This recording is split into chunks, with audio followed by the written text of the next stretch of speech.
What's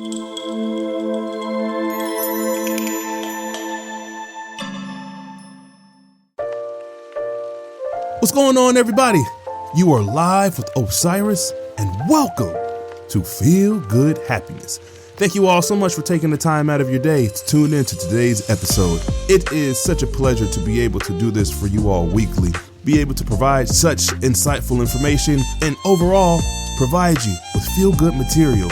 As I had mentioned in previous episodes, the purpose of this show is to be able to empower people with knowledge and ways to help them enrich their life, to become a better person, move closer towards living out and fulfilling their dreams, and promoting an overall optimistic message for those who certainly need it.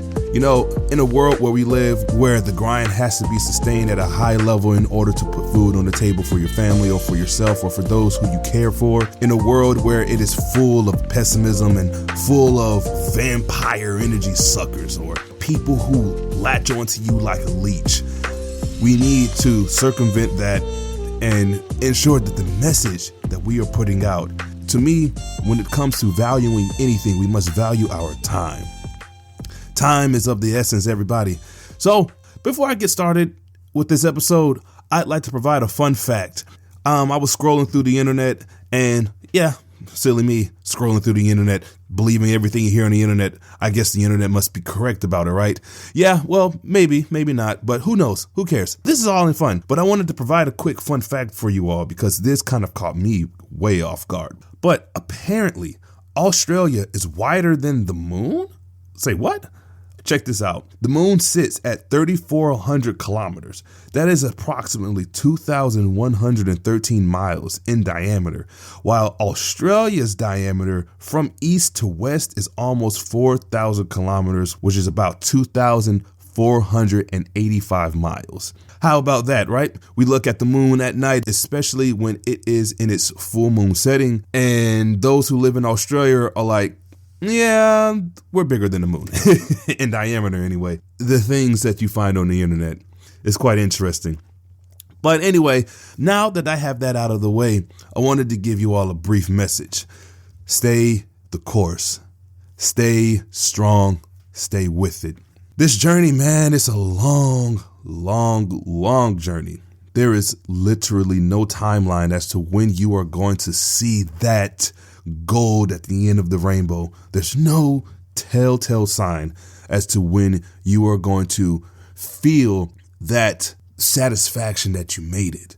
Once you've achieved it, you want more. If you haven't achieved it yet, you want it now. Maybe you're in a position where you've worked towards something and you're not really receiving it in the timely manner that you want to receive it. We live in a time where most people want things right at this moment. And I get that because in many ways I'm the same way. But what I try to remind myself is that things that we want, things worth having is worth fighting for, and things worth having is worth waiting on. But it can be frustrating. It can be frustrating. I will be honest about that. I'm in a situation right now, right, where I have my hands in different pots when it comes to business, specifically in the book publishing business. As an independent book publisher, I just want my material to resonate with a crowd where whether they're buying the book or not, I just want people to know this is where it is. Osiris, he has such powerful material and such fun and colorful material full of powerful messages behind the content of his stories. I just want people to be able to grasp onto that. It does get frustrating when you put out so much effort and you aren't seeing the results in the time that you wanted, and you invest all of this money into it and you're not seeing an ROI, also known as a return on investment. And you're hoping and you're praying and you're just continuing to persevere, but it does get debilitating. And I suppose what has helped me to stay on this path is this idea that I know that I'm planting seeds for the future.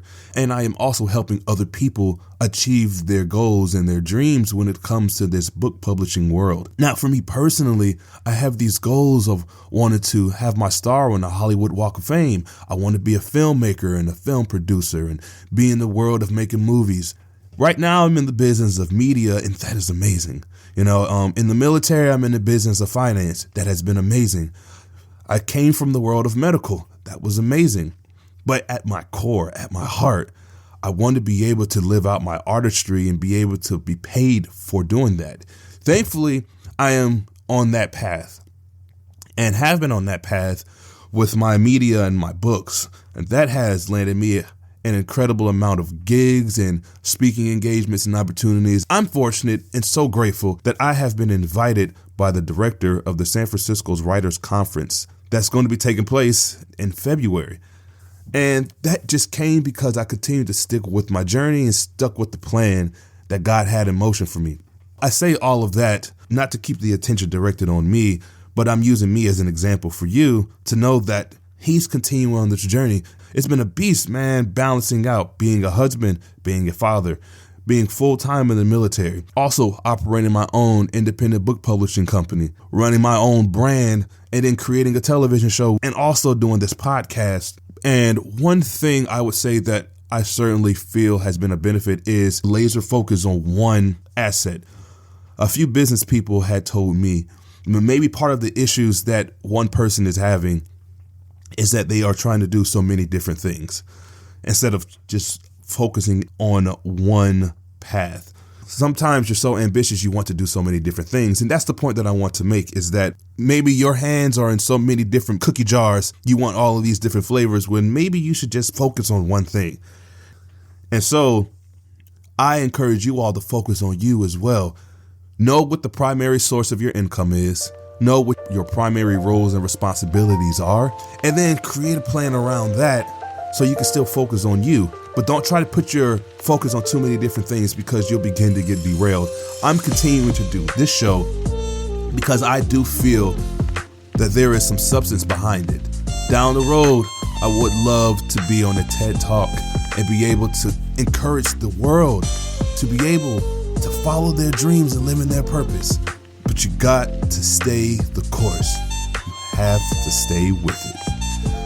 And on that note, I appreciate you all for taking a moment out of your day to tune into today's episode. You all continue to please to stick with what you want to do. Do your best to not get derailed. And if you are derailed in your journey, circumvent with those who love you or those who are supportive of you.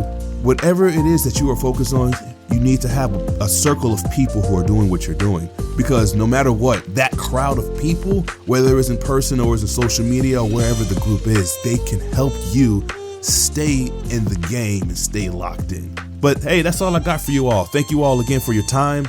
You all take care, and I'll catch you next time.